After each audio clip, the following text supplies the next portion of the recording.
कपड़े से और माया से। इन तीन चीजों से भगवान कभी प्रसन्न नहीं हुए।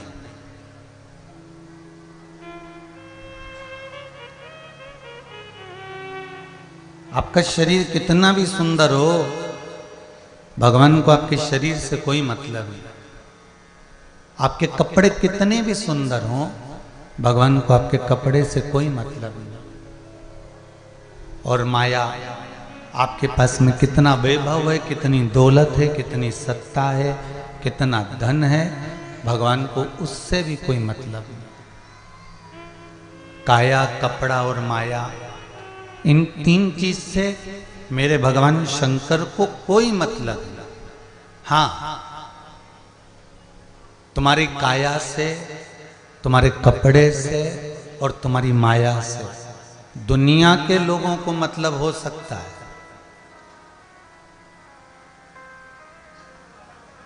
आपके कपड़े अच्छे हैं, हो सकता है आपको आदर मिल जाए, सम्मान मिल जाए, लोग कह दें बहुत बढ़िया कपड़े पहने हो, बहुत सुंदर लग रहे हो।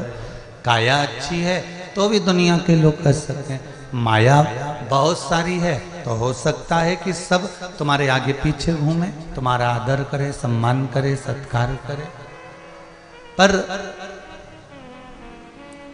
शिव महापुराण की कथा कह रही है कि भगवान को ना काया से मतलब है, भगवान को ना कपड़े से मतलब है, और भगवान को ना तुम्हारी माया से मतलब है। भगवान को तो केवल एक चीज चाहिए कि निर्मल मन सो मोहि पावा और मोहि छल छिद्र कपट ना भावा।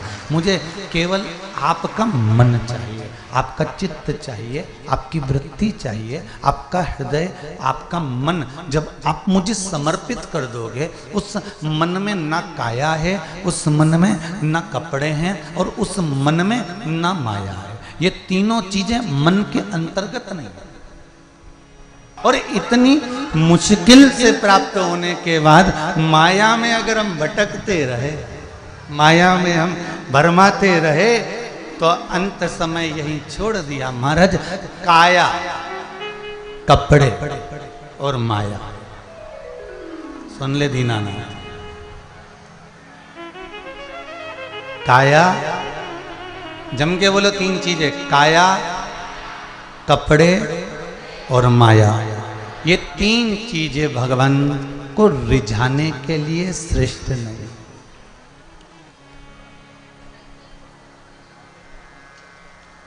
भगवान तो निर्मल मन सो मोहि पावा, मोहि छल छिद्र कपट ना भावा।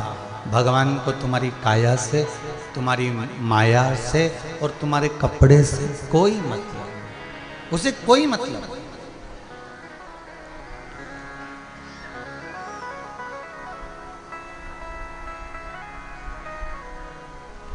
सज धज के जिस दिन मौत की,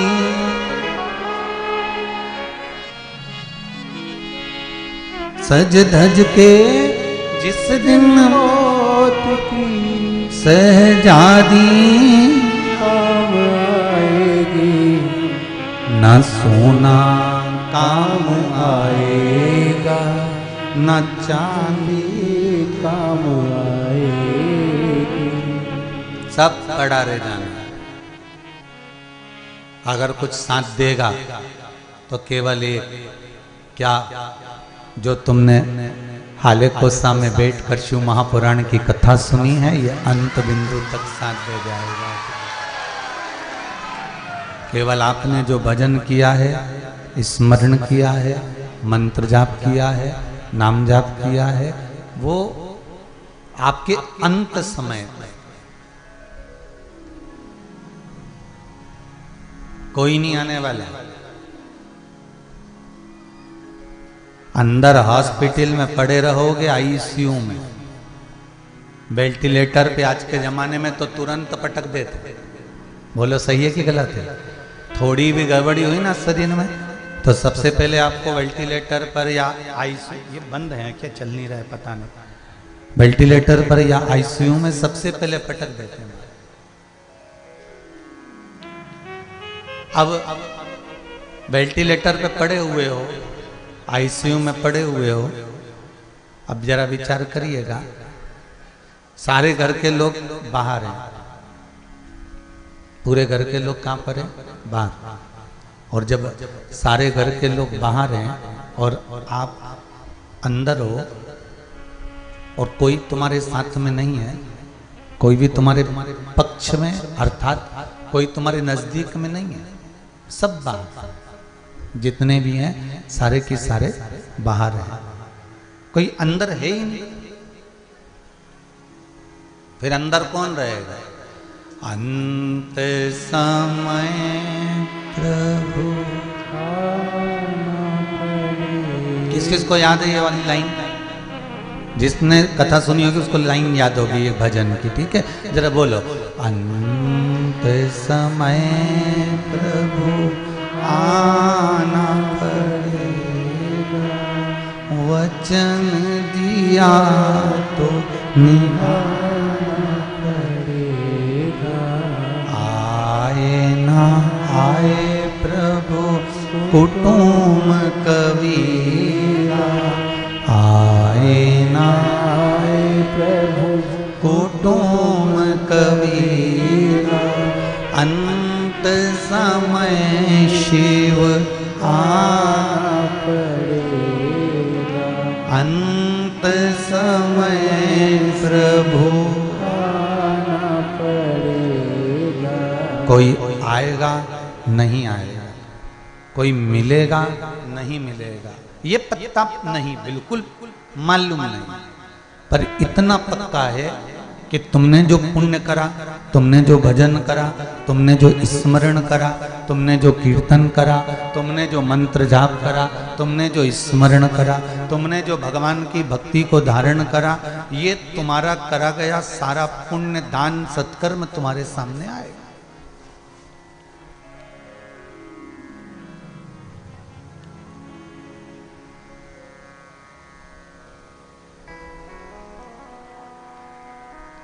आने की और जाने की दोनों की तिथि तारीख सबको मालूम है। कथा चालू हुई, आज विराम हो रही है। कितनी तारीख से चालू हुई थी? आज कितनी हो गई? बस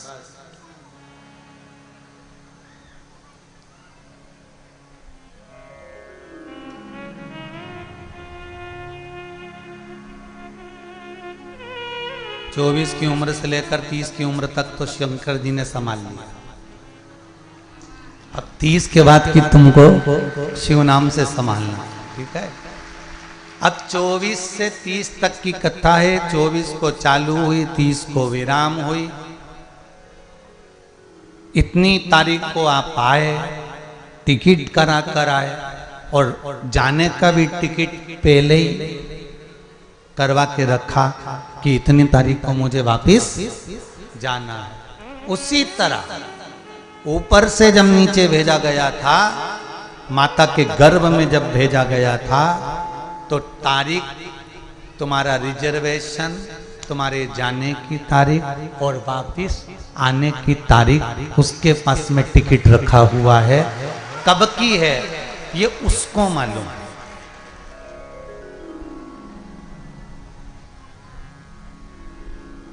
अब आपसे निवेदन है, टिकट की बैठने की तारीख और उतरने की तारीख, आने की तारीख और जाने की तारीख, ये दोनों तुम्हारे बेटे ने टिकट कराकर तुम्हारे हाथ में दे दिया है। उस परमात्मा ने तुमको मृत्यु लोक में भेज दिया है। अब ये जाने और आने की तारीख का बीच का जो सफर है, इस सफर को, इस ट्रेन के सफर को आप चाहें तो झगड़ा कर कर निकाल लो, क्योंकि जाना है, रास्ता पूरा काटना है। तो जो बैठे उससे दिन भर झगड़ो, मेरी सीट पे बैठ गया, उठ जा यहाँ से, चल निकल यहाँ से, अब आ मत जाना, और बार बार मुझे परेशान कर रहा। चाहे तो झगड़ा करके निकाल दो, और चाहे तो कोई आए तो उससे सत्संग करके निकाल दो। ये तो आपके ऊपर है कि आप बीच का सफर कैसे निकाल।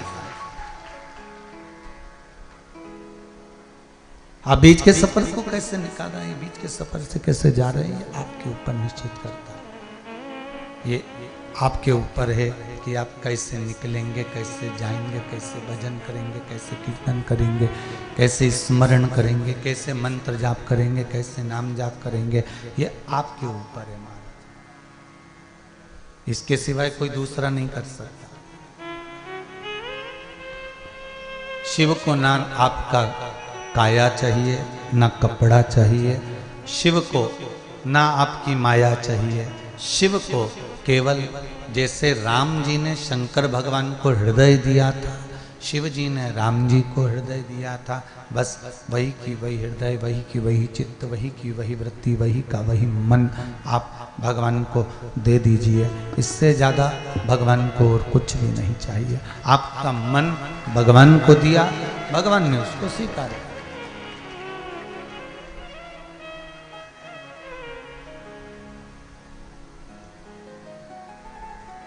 सत्यता का जीवन जियो।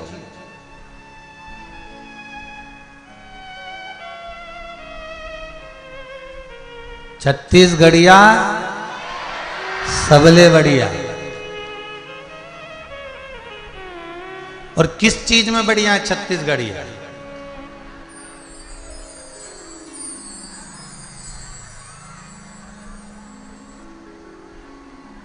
कि इनको कपट करना नहीं आता।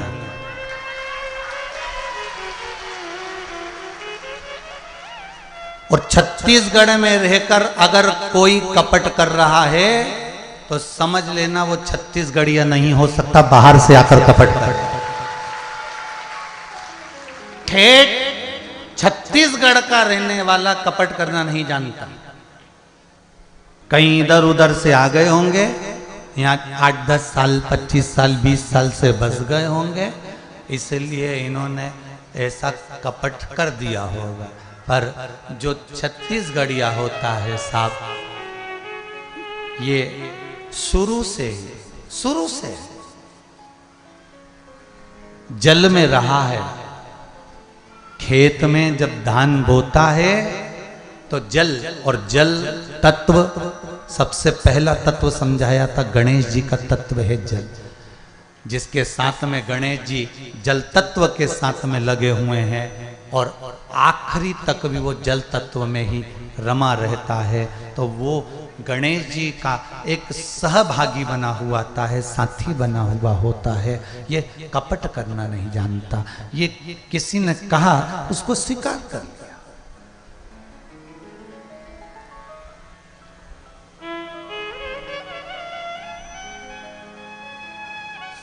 दिनेश जी, ईश्वर जी, ज्योतिलाल जी, तुलाराम जी, साहू जी, मैं आप लोगों को धन्यवाद दूंगा इस चीज के लिए कि 7 दिन शिव महापुराण की कथा चली। एक बार हमारे कानों में ये सुनने को नहीं आया कि यहाँ टेंट कम पड़ गया या वहाँ टेंट कम पड़ गया। ऐसे टेंट वाले भैया को भी नमन करता हूं जिसने ये पंडाल बनाया, और जितना बड़ा एक पंडाल बनाया उसमें के 3-3 4-4 पंडाल जिसने बनाए। जजमान को भी नहीं मालूम पड़ने दिया कब वो टेंट बढ़ाता गया, इधर से उधर से पीछे से जहां मर्जी पड़ रही थी वो बढ़ाते जा रहा था। ऐसा मैनेजमेंट नहीं देखा दिनेश जी कि भोजनशाला में और जगह तो लोग अनाउंसमेंट ही नहीं करवाते कि जो ठहरा है वो भोजन करना, पर कथा होने के बाद प्रतिदिन यहाँ से शैलेंद्र जी और ये सब लोग, रविंद्र जी, यहाँ से अनाउंस करते थे कि रात जो रुक रहे हैं भोजन की व्यवस्था रखी गई है, भोजन कर कर। 2.5 3 4 लाख पब्लिक यहाँ आई। कैसा भोजन बन रहा था, कब भोजन बन रहा था और कब लोग खा रहे थे और कब जा रहे थे, गजब की व्यवस्था करी है साहब। साहू परिवार का ऐसा समर्पण कभी नहीं देखा साहब जो यहाँ। धन्यवाद बहुत। और जब साहू परिवार ने देख लिया कि लोग ज्यादा हो गए हैं, हमारे लोगों की बैठने की व्यवस्था ज़्यादा है, तो ये बैरिकेड्स और उधर से लगे थे, इन्होंने तुरंत उसको खसकाकर पास में कर दिया कि जनता को बैठने दो, अपन तो बैठते रहे। ये समर्पण। आज के जमाने में अगर कोई कथा करवाता है तो पहले तो अप टू डेट बन जाता है कि हम कथा करवा रहे हैं, हमारा वर्चस्व होना चाहिए, हमारा नाम जाप होना चाहिए, हमारा कीर्तन होना चाहिए।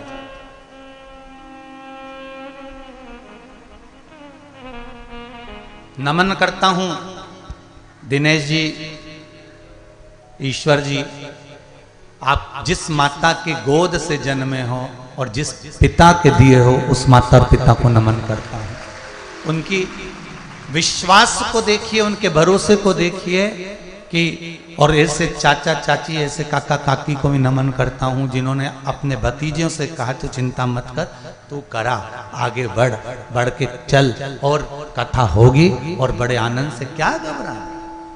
कथा जितने लोग आगे कथा करवाने वाले हैं, चाहे वो जहां के भी लोग कथा करा रहे हों, अगर कुछ यजमानों से ज्ञान अर्जन करना है, ज्ञान प्राप्त करना है, तो इस साहू परिवार से करना कि कहीं दिखावा नहीं करा इसका, कहीं दिखावा नहीं। और कितने लोग भोजन कर कर चले गए और तो भी इनके मुंह पर सल नहीं आया कि नहीं साहब, इतना लाख आदमी जिम रहा है, इतने लोगों की व्यवस्था हो रही है, कहाँ रुक रहे हैं, कैसे भोजन कर रहे हैं, क्या हो रहा है। और इस गांव के एक एक घर के लोगों को धन्यवाद दूंगा। गांव के एक एक झोपड़े में 50-50 लोग भरे हुए हैं, एक एक झोपड़े में भरे, पूरे गांव के एक एक घर के अंदर लोगों को ले जाकर बिठाना, सुलाना, व्यवस्था करना।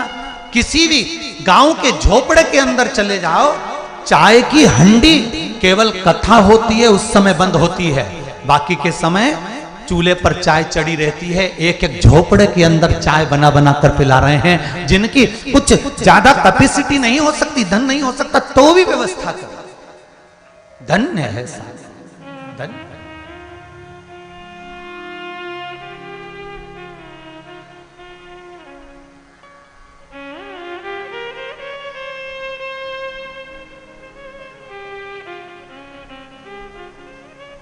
भाई अब बोलो छत्तीसगढ़िया सब ले बोले, कपट नहीं होता। कथा करवाओ, खूब दिल से कराओ, खूब जान से कराओ, खूब मन से कराओ, पर कथा में भगवान को पाने का लक्ष्य रखो, धन को पाने का नहीं। परमात्मा को पाने का अगर लक्ष्य होगा तो कथा परमात्मा स्वयं आकर सुनाएगा और स्वयं वही बाचेगा और वो स्वयं सुनेगा। दिखावे से दूर रहो।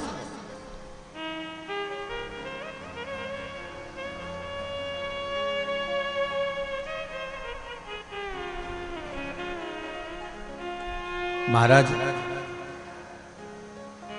सत्यता के मार्ग को अपनाओ, और जिस दिन सत्य आपके भीतर बैठ गया, हाँ, सत्य से दुख जरूर होगा, क्योंकि कोई सच बोल देता है ना तो वो बुरा हो जाता है। स्वयं शिव महापुराण में कथा आती है, बाजी श्रवा के पुत्र नचिकेता,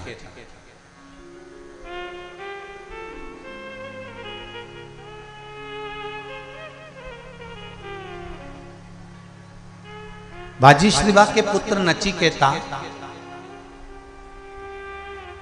एक दिन बाजीश्रीवा ने अपने पुत्र नचिकेता के लिए बहुत बड़ा यज्ञ रखा। इतना विशाल यज्ञ बाजीश्रीवा ने रखा अपने पुत्र नचिकेता के लिए, इतना विशाल, इतना विशाल।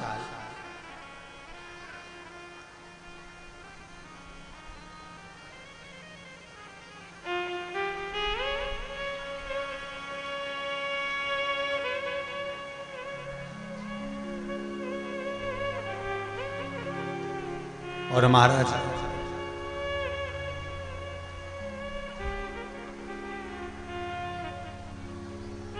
जब बाजीश्रवा ने एक यज्ञ रखा नचिकेता के लिए और नचिकेता उस यज्ञ का पूरा कार्य संभाले, यज्ञ पूर्ण हुआ तो बाजीश्रवा ने कहा अपने पुत्र नचिकेता से, नचिकेता जाओ अब ब्राह्मणों को दक्षिणा देना।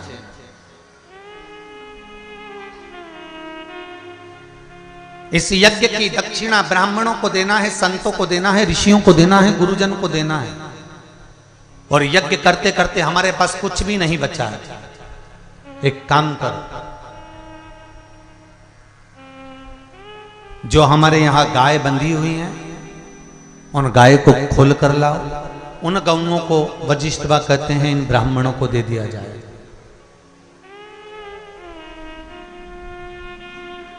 नचिकेता ने अपने पिता बाजीश्रवा से एक शब्द कहा। अब देखिए सत्य कितना भयंकर होता है, सत्य कितना प्रबल होता है।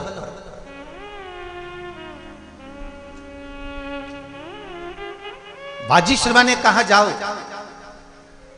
संतों को ब्राह्मणों को यज्ञ में गाय दान करना है, गाय लेकर आओ। तो नचिकेता कहते हैं पिताजी मैं गाय तो लेकर आ जाऊंगा, मना नहीं है, पर एक निवेदन है पिताजी।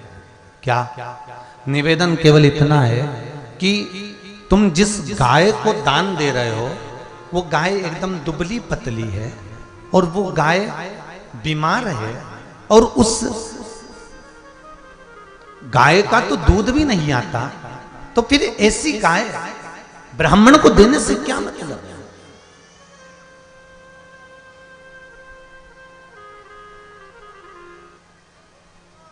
बहुत ध्यान देना आज की कथा। आप भगवान शंकर को इतना पसी भरकर चावल मत दो, आप एक दाना दो पर शिव जी को अच्छा दो। सारे देवताओं को जो भी तुम सामग्री चढ़ाओगे वो थोड़ी बहुत टूटी फूटी होगी, चल जाएगी, पर शंकर भगवान कभी ये नहीं कहते कि तुम मुझे ढेर दो। भगवान तो ये कहते हैं कि अगर 1,00,000 बेलपत्र समर्पित कर रहे हो और तुम्हारे पास में अगर वो बेलपत्र नहीं है तो तुम 1,00,000 मत चढ़ाओ। आप तो एक बेलपत्र, परंतु वो बेलपत्र भी पूर्ण तरह से साफ, सुंदर, सुरक्षित, खंडित ना हो, वो मुझे समर्पित करो। एक चावल का दाना चढ़ाओ पर वो खंडित ना हो, एक फल चढ़ाओ वो खंडित ना हो, एक पुष्प चढ़ाओ वो खंडित ना हो।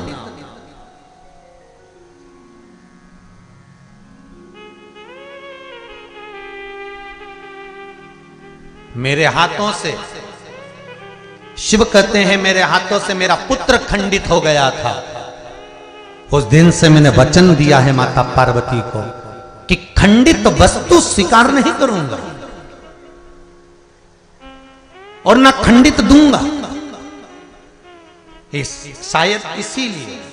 शायद इसीलिए ये चरित्र कथा है कि जिस नारी का गर्भ 2-3 महीना ठहरने के बाद में गर्भ गिर जाता हो, 4 महीना ठहरने के बाद गर्भ गिर जाता हो, गर्भ बच्चा पूर्ण नहीं होता हो, या बच्चा कहीं शरीर के अंदर डॉक्टर कह रहे हैं सोनोग्राफी में कि ये विकलांग है, बच्चे के पाँव में या मुख में या शरीर में पानी भरा गया है, ये सुरक्षित नहीं होगा, ये बुद्धि से कमजोर होगा, या ये बच्चा ऐसा विकलांग होगा, तो उसी समय पर जैसे ही डॉक्टर ने कहा वैसे ही एक श्रीफल, और वो श्रीफल खंडित नहीं होना चाहिए, उस श्रीफल पर जो नारी है गर्भ से है, उस नारी का सिर से लेकर एड़ी तक एक लच्छा, लच्छा मतलब मौली, मौली मतलब नाड़ा जो हाथ में बांधते हो कलेवा, उसको नाप कर श्रीफल पर भगवान शंकर का नाम लेकर उस स्त्री का नाम और गोत्र बोलकर बांधकर भगवान शंकर के चरणों में ले जाकर रख दीजिए, फिर वो बच्चे की जवाबदारी शिव की हो जाती है, फिर शंकर की, क्योंकि शिव ने माता पार्वती को वचन दिया था कि मैं खंडित नहीं दे सकता।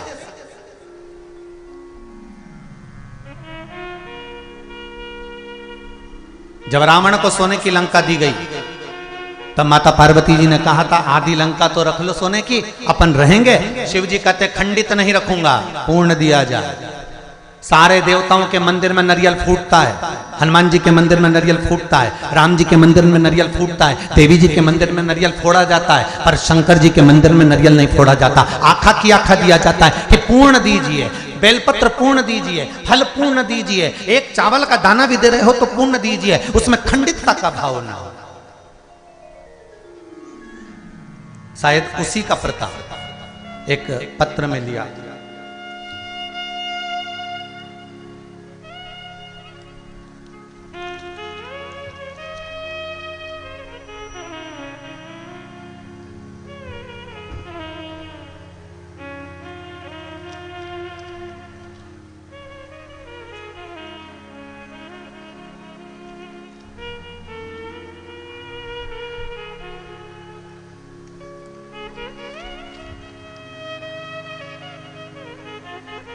उमा मानदास जी साहू,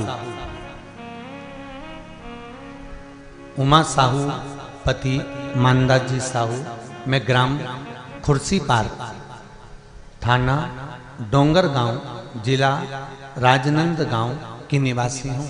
कहीं बैठी हो तो हाथ उठा सकती हूँ।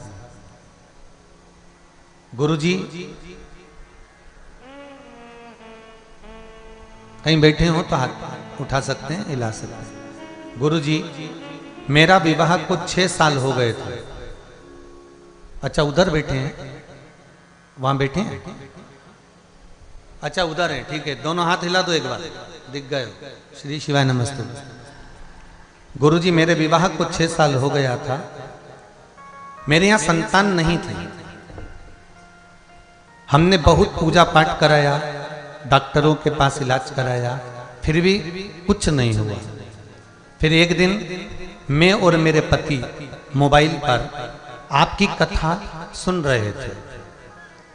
फिर आपने कथा के बीच में संतान प्राप्ति के लिए विधि बताई कि पति पत्नी सुबह स्नान करके सफेद आंकड़े की जड़ को लेकर आए और उस सफेद आंकड़े की जड़ को शिवलिंग पर से 21 बार तुमरुका जी का नाम लेकर घुमाएं और उस जड़ को पत्नी अपनी कमर में बांध ले।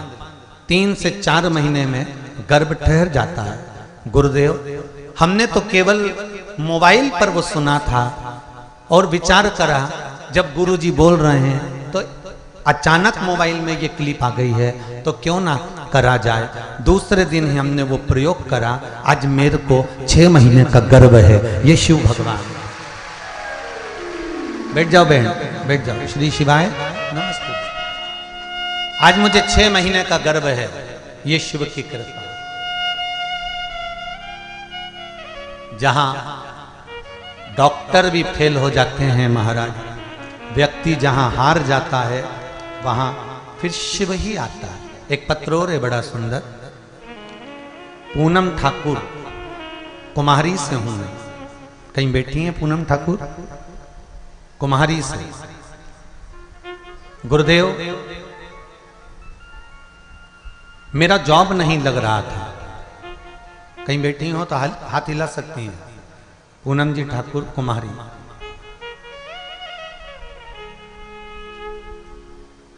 मेरा जॉब नहीं लग रहा था, बहुत परेशान थी। आपने जो उपाय बताया था शिव पुराण में, बेल के पेड़ के नीचे 1 लोटा जल और 1 मूंग का दाना मैंने चढ़ाना प्रारंभ किया। गुरुदेव आपको क्या बताऊं, शिव महिमा पूजा करके आई और एक ही बार करने पर 2 घंटे बाद मेरे लिए कॉल आ गया और मेरा जॉब लग गया। ये पत्र और ऐसे पत्र एक नहीं। अगर विश्वास है, भरोसा है तो शिव है। देखो एक माता ने अपना फोटो भी भेजा और पत्र भी भेजा। देखिए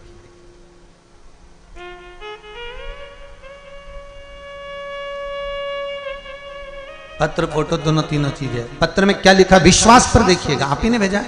दोनों हाथ हिला दो जरा एक बार। हर हर महादेव। आपने पत्र में लिखा है, गुरुजी मैं रुद्राक्ष शिव महापुराण के चौथे दिन कथा में कुबेरेश्वर धाम सीहोर आई थी। आपने पूरे परिवार के साथ जब वहां सुबह रुद्राक्ष पूजन अभिषेक हो रहा था तब मैं वहीं थी, और आरती के बाद आप वहीं पर से कह रहे थे कि आप लोग के घर पहुंचने के पहले आपके घर रुद्राक्ष पहुंच जाएगा, ये आपने कहा था। आपने बाद में कहा कि रुद्राक्ष वापिस सीहोर से ही मिलेगा, पर आपने पहले यह कहा था कि सब अपने घर जाओ, रुद्राक्ष आपके घर पहुंच जाएगा। और उसी दिन कथा के बाद हम लोग अपने घर पहुंच गए।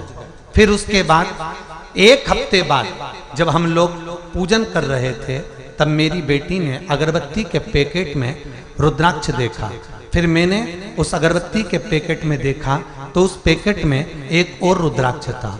हम तो वहां के मिट्टी को, कुबेरेश्वर धाम की मिट्टी को रुद्राक्ष मानकर लेकर आ गए थे, पर हमको क्या मालूम था कि भोलेनाथ हमारे घर में पहले ही 2 रुद्राक्ष भेज दिया था, जिसके फोटो भेज रही हूँ, फोटो साथ में लाई हूँ और रुद्राक्ष भी साथ लाई हूँ। हाथ में उनके रुद्राक्ष रखा हुआ है, जो रुद्राक्ष इनके घर में भोलेनाथ जी ने अचानक पहुंचा दिया, और ये फोटो रुद्राक्ष का भी फोटो उन्होंने लगाया।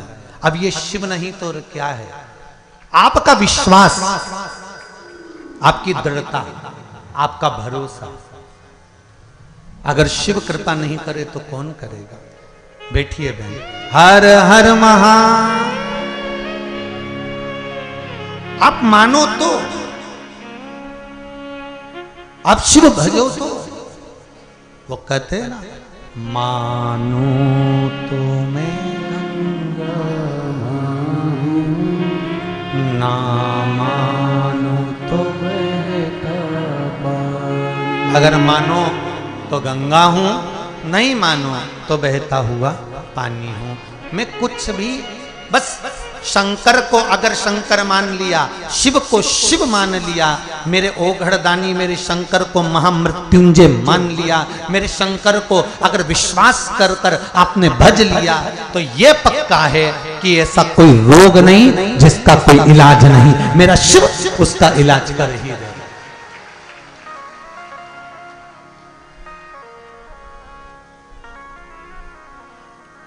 वो पहले कहा था ना,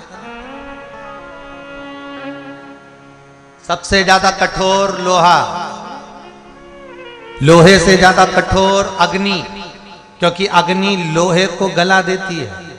अग्नि से ज्यादा कठोर पानी, पानी अग्नि को जम के तो बोलो बुझा देता है। पानी से ज्यादा कठोर मनुष्य, जो 1 लोटा भर के डकार जाता है। और मनुष्य से ज्यादा कठोर होती है बीमारी, जो अच्छे अच्छे पहलवान को भी बीमारी निगल जाती है। और बीमारी से भी अगर कोई कठोर है तो वो मेरा देवाधिदेव महादेव है, तो बीमारी को ही निगल जाता है। वो शिव है, वो मेरा शंकर, मेरा ओघड़ी, मेरा दयालु, मेरा दातार, मेरा शंकर, मेरा शिव है।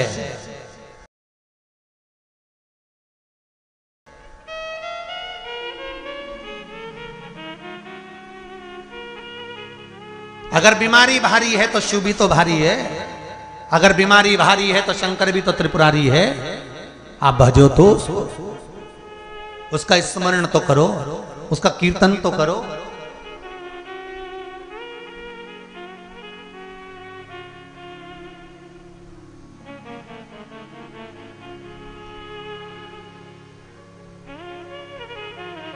आप भजो उसको।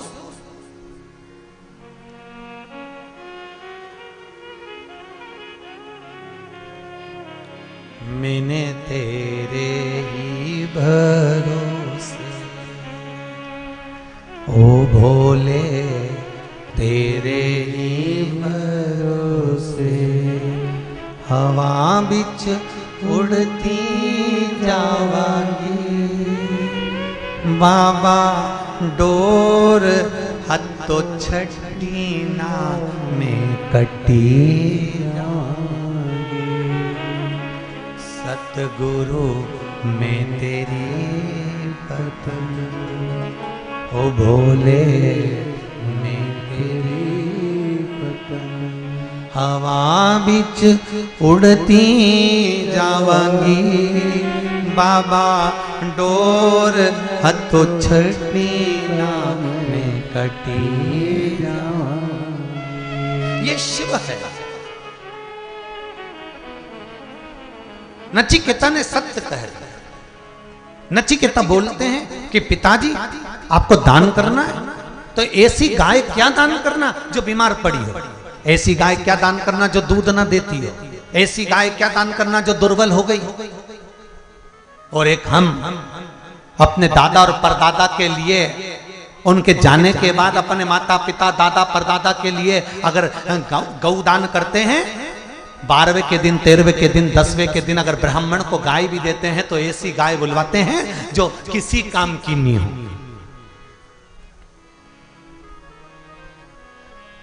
आ जाएगी वो 2000 3000 में, 4000 में,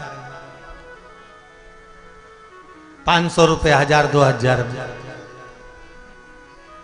तुम्हें तो गाय दान कर कर पिंड छुड़ाना है।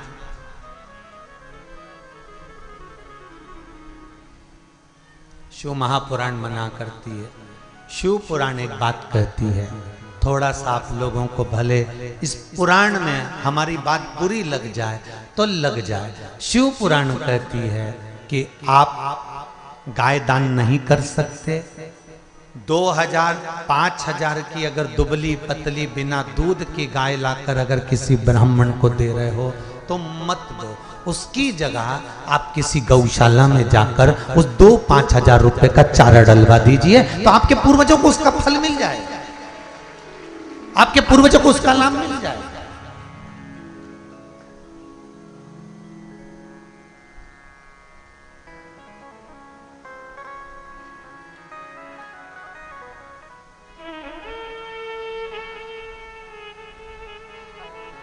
अब दो हाले कोसा में है गौशाला है। कितनी गाय? 200। ठीक चल रहा है? गौशाला ठीक चल रही है?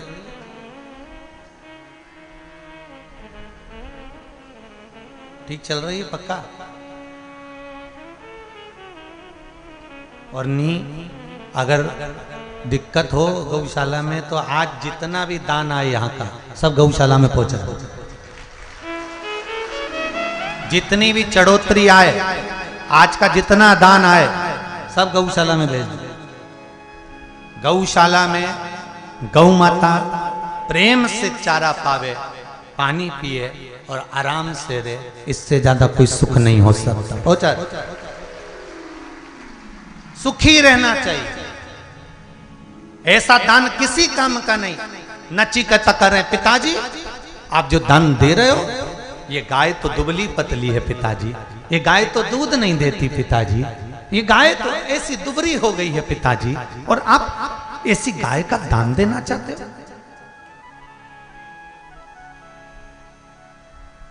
आप ऐसी गाय का दान देना चाहते हो?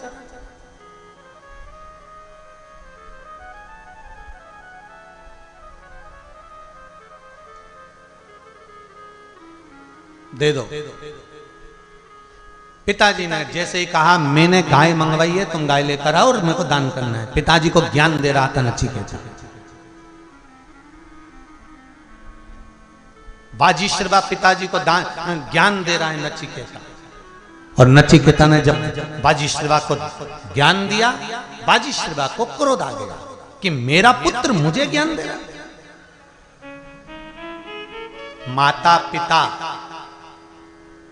सत्यनारायण भगवान की कथा करवाएं, चाहे यज्ञ करवाएं, चाहे अनुष्ठान करवाएं, चाहे दुर्गा सप्तशती का पाठ कराएं, चाहे रुद्र अभिषेक कराएं, माता पिता ब्राह्मण को, बहन बेटी को, गौ माता को या संत ब्राह्मण को या किसी गरीबड़े को कुछ दे रहे हैं तो बच्चों का, बेटों का, बहुओं का फर्ज है कि अपने बुजुर्ग माता पिता से पूछो, मम्मी पापा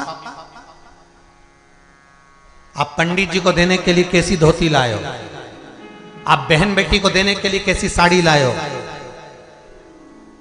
आप कन्यादान करने के लिए क्या लेकर आए हो। अगर कोई चीज हल्की है तो बहू और बेटे का फर्ज बनता है कि वो माँ बाप से कहें मम्मी ये साड़ी तो 200 की हल्की है, जीजी कैसे पहनेगी? जब अपन नहीं पहनते तो जीजी कैसे पहन सकती है? अपन थोड़ी सी अच्छी साड़ी जो अपने पहनने के लायक है वो दे। ये बहू का, ये बेटियों का, ये बेटों का फर्ज है कि माँ बाप से कहें कि अच्छा प्रदान करें।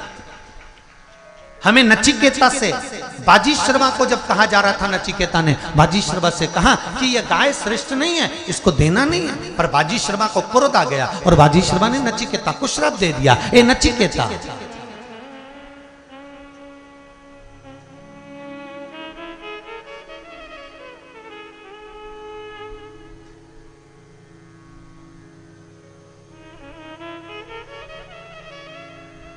ए नचिकेता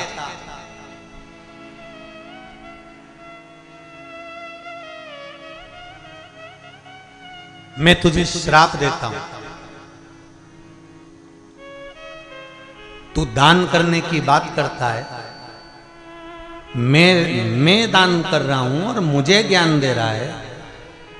अच्छा और बुरा क्या होता है मैं तेरा पिता हूं, मैं अच्छे से जानता हूं, पर तूने अपने पिता को ज्ञान दिया है इसलिए मैं तुझको यमराज को दान देता हूं।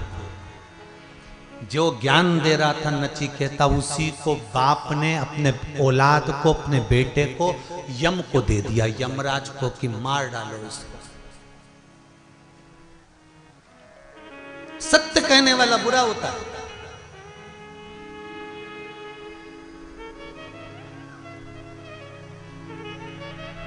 जो सत्य कहेगा ना वो बुरा, बहुत बुरा होगा महाराज। इसीलिए तो ये व्यासपीठ से हम भी थोड़ा थोड़ा कह देते हैं तो लोगों को थोड़ा सा लग जाता है कि सियोर वाला महाराज तो ऐसा बोल, तो लग जाए तो उसमें कौन सी बड़ी बात है। जो सत्य कहेगा तो मिर्ची तो थोड़ी सी लगना, थोड़ा सत्य कहने में थोड़ा कड़कपन तो रहेगा।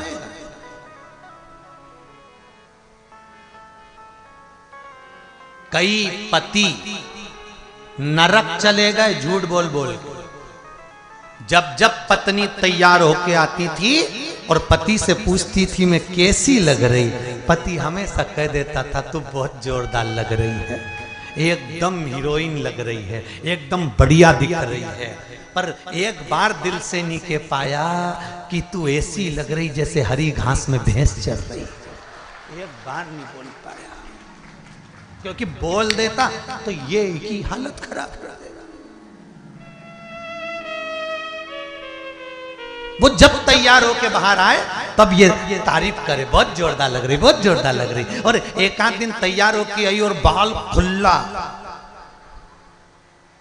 और बिंदी लाल, आंख में काजल और दांत थोड़े बाहर और मुंडा पे लिपस्टिक, और जो धम्म से सामने आई और आते से पूछे भेरू कैसी, तो भेरू पांव पड़ के कह दे जगदम्बा पावागढ़। तू तो अब सत्य नहीं बोल सकता बेटा, सत्य बोले तो बोले कैसे? यहां तो सत्य बोलने वाले का मुंह बंद कर दिया जाता है। दिवाली के दिन एक छोटा सा बच्चा दीपावली के दिन सवेरे सवेरे चिल्ला रहा था राम नाम सत्य है, राम नाम सत्य है, राम नाम सत्य है। मम्मी कपड़े धो रही थी, थोड़ी देर बाद इसको धो दिया।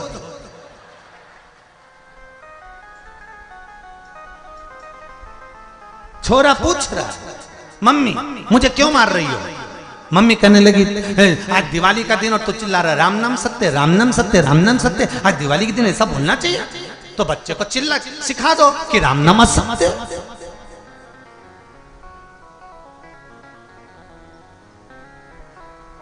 अरे हम तो कहते हैं दिवाली और होली मिलने जाओ तो हैप्पी होली हैप्पी दिवाली मत कहो, डायरेक्ट जाकर कहो काका जी राम नाम सत्य है।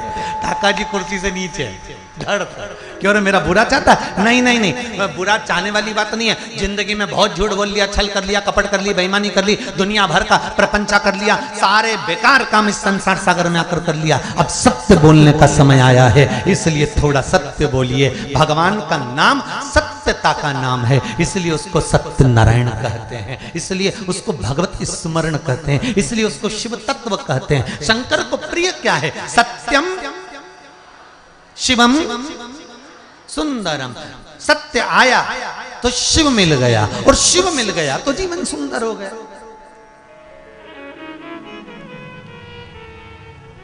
नचिकेता ने सत्य कह दिया। बाजीश्वर ने क्रोध में आकर कह दिया मैं तुझे यमराज को दान देता हूं। नचिकेता की आंख में जल नहीं भरा।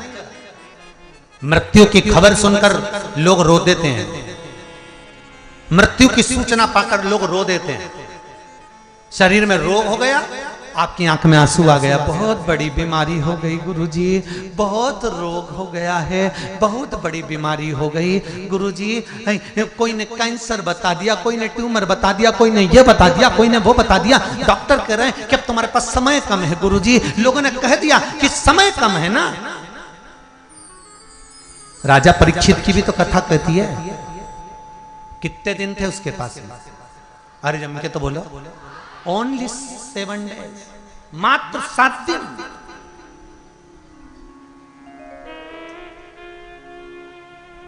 क्या करा उसने?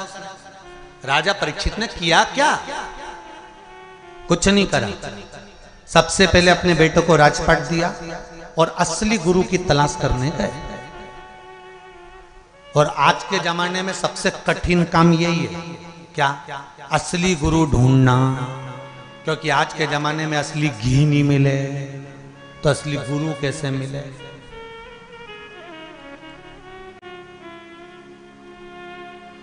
अब आज के जमाने का सबसे कठिन काम यही है, असली गुरु ढूंढना।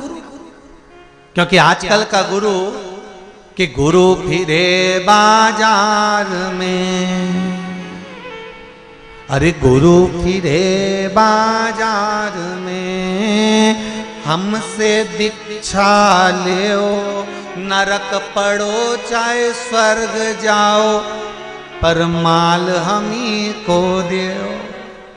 आजकल के गुरु ऐसे हो गए कि तुम्हें नरक और स्वर्ग से कोई मतलब नहीं, उन्हें तुम्हारे धर्म और संस्कृति से कोई मतलब नहीं। उन्हें तो केवल यह मतलब है कि तुम कितना माल दे सकते हो। जो ज्यादा देगा गुरुजी उससे बात कर लेंगे, जो ज्यादा देगा गुरुजी उससे मिल लेंगे, जो ज्यादा देगा गुरुजी उसके हो जाएंगे। आज के गुरु को इससे मतलब है।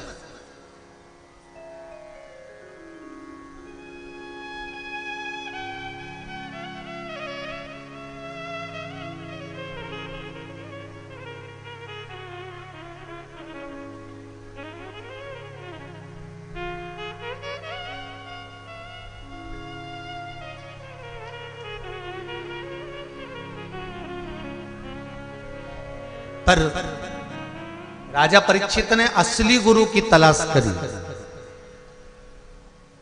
350 गुरु मिले, फिर भी उनको छोड़कर असली गुरु श्री सुखदेव जी महाराज के पास पहुंच गए। और सुखदेव जी महाराज जब मिले तब उन्होंने ये नहीं कहा कि 7 दिन में मैं तेरे प्राण बचा लूंगा। सुखदेव जी ने कहा 7 दिन तेरे हैं बहुत है, मैं ये नहीं कहता कि तू बच जाएगा, ये पक्का है कि तू मरेगा, तेरे प्राण जाएंगे, पर इतना कहता हूं 7 दिन अगर तूने कथा सुन ली तो तेरा मन कथा में अगर लग गया, शिव में, राम में, कृष्ण में तेरा मन लग गया तो तक्षक नाग अगर डसेगा भी ना तो तुझे भान नहीं होगा। बड़ी अगर बीमारी हो जाए, बहुत बड़ा रोग हो गया, रोना मती, किसी गुरु की शरण में जाना। और शिव महापुराण की कथा, अगर शरीर इतना बेकार हो गया कि तुम कथा के पंडाल में नहीं जा सकते, कथा सुनने नहीं जा सकते, इतनी बड़ी बीमारी हो गई तो एक काम करना, मोबाइल पर सुनना, आस्था चैनल पर सुनना, पर शिव महापुराण की कथा में चित्त, दिल, हृदय लगा लो। जो समय बचा है वो शंकर में लगा लो। शरीर बेकार हो गया ना, बीमारी बड़ी हो गई ना, रोग बड़ा गिर गया ना, नहीं ठीक हो रहा है ना, सारे इलाज करवा लिए ना, तो फिर शंकर को दे दो ये शरीर, कि अब ये शरीर मैंने शिव को दिया, अब ये मेरा नहीं है, अब जो करेगा शंकर करेगा। दवाई भी खाऊंगा तो शंकर के भरोसे, इलाज भी करवाऊंगा तो शंकर के भरोसे, अगर ऑपरेशन भी कराऊंगा तो शंकर के भरोसे, अगर कुछ करना भी है तो शिव के भरोसे पर करूंगा, छोड़ दो शंकर पर। बीमारी हुई है ना। रामकृष्ण परमहंस स्वामी विवेकानंद जी के गुरु मां देवी से आमने और सामने बात करते थे। रामकृष्ण परमहंस, रामकृष्ण परमहंस जी मां जगदम्बा से आमने और सामने बात करते थे और उनको कैंसर हो गया। और स्वामी विवेकानंद जी हाथ जोड़कर कहते हैं, गुरुदेव आप देवी से बात करते हो, वो आपके सामने प्रकट होकर बात करती है। गुरुदेव एक बार तुम उससे कह दो ना कि तुम्हारा कैंसर समाप्त कर दे। गुरुदेव आप बोलो तुम मां से। रामकृष्ण परमहंस जी से बार बार स्वामी विवेकानंद ने जब विनती करी, तब स्वामी विवेकानंद जी के कहने पर रामकृष्ण परमहंस जी ने कहा, कल जब देवी मेरे सामने आएगी तो मैं बात कर लूंगा। स्वामी विवेकानंद जी ने एक कमरे में रामकृष्ण परमहंस जी को अंदर बिठाया और बाहर से दरवाजा लगाकर बैठ गए कि आज मेरे गुरुजी माता रानी से कहेंगे कि माँ मेरा कैंसर ठीक कर दो। जब रामकृष्ण परमहंस जी के सामने माँ कालका, माँ दुर्गा, माँ भवानी, माँ चामुंडा सामने प्रकट हो गई, माता ने पूछा, पुत्र पुत्र? हाँ माँ, कैसा है बाबू, कैसा है? रामकृष्ण परमहंस जी मुस्कुरा के बोले, मां जब तक बेटा मां के सामने है ना तो खुश ही है ना मां। बेटा आज मैं कुछ तुझे देने के लिए आई हूं, पर तेरे कहने पर दूंगी। बेटा रोता है ना तो ही मां दूध पिलाती है, नहीं तो मां बच्चे को खिलौना देकर पटक देती है कि खेलते रहो। रामकृष्ण परमहंस जी से मां दुर्गा कह रही है, तू कहेगा। आज मैं दिल से कहती हूं, रामकृष्ण परमहंस मांग, ए परमहंस आज तू मांग ले, तुझे जो चाहिए। तेरी मां तेरे सामने खड़ी है। रामकृष्ण परमहंस जी कहते हैं, मां एक वर दे दे, जब मेरे प्राण छूटे मैं तुझ में समा जाऊं, दिखूं नहीं संसार को, तुझ में समा। भारत की भूमि का पहले संत हैं रामकृष्ण परमहंस, जिनकी बॉडी नहीं मिली, जिनका शरीर नहीं मिला मरने के बाद, जिनका शव नहीं मिला, जिनकी समाधि नहीं बनी। रामकृष्ण परमहंस भारत की भूमि के वो पहले संत हैं जिनकी बॉडी नहीं थी मरने के बाद, जिनका अंतिम संस्कार नहीं हुआ, जिनका शरीर नहीं था मरने के बाद। क्यों? क्योंकि जिस समय रामकृष्ण परमहंस जी के प्राण छूटे थे, उस समय मां शेरा वाली दुर्गा भवानी रामकृष्ण परमहंस को गोदी में लेकर अपने हृदय में समा ली थी। रामकृष्ण परमहंस था ही, दिखे ही।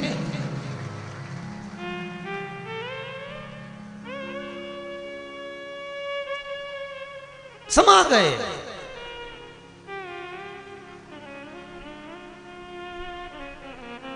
अगर बीमारी ज्यादा बड़ी है तो आप शरीर भगवान को दो, शंकर जी को दे दो। रोग बड़ा है, शंकर जी को दे दो। दवाई नहीं लग रही, शंकर जी को दो, क्यों उसको। और अपना हक जताकर कहना, अपना मान कर कहना कि मैं दवाई खा रहा हूं 2 महीने हो गए। मैंने कथा सुनी है, वो सीवर वाला महाराज चिल्ला चिल्ला के कह रहा था कि शंकर पर विश्वास करो, अभी तक नहीं आया था तेरे दरवाजे। जैसे आप अपने परिवार से बात करते हो वैसा उससे तो कहो, मुंह से बोलने की जरूरत नहीं पड़ेगी भाई। एक बार दिल से कहकर तो देखना, साफ सामने खड़ा मिलेगा, कह देगा तू क्यों चिंता करता है, अभी तक तूने विश्वास नहीं करा था, अब तूने शंकर पर विश्वास करा है ना, डूबने नहीं दूंगा। रोग तेरा है, सही मुझे करना है, तो चिंता मत कर, मैं तुझे संभाल लूंगा। जा तू। उसको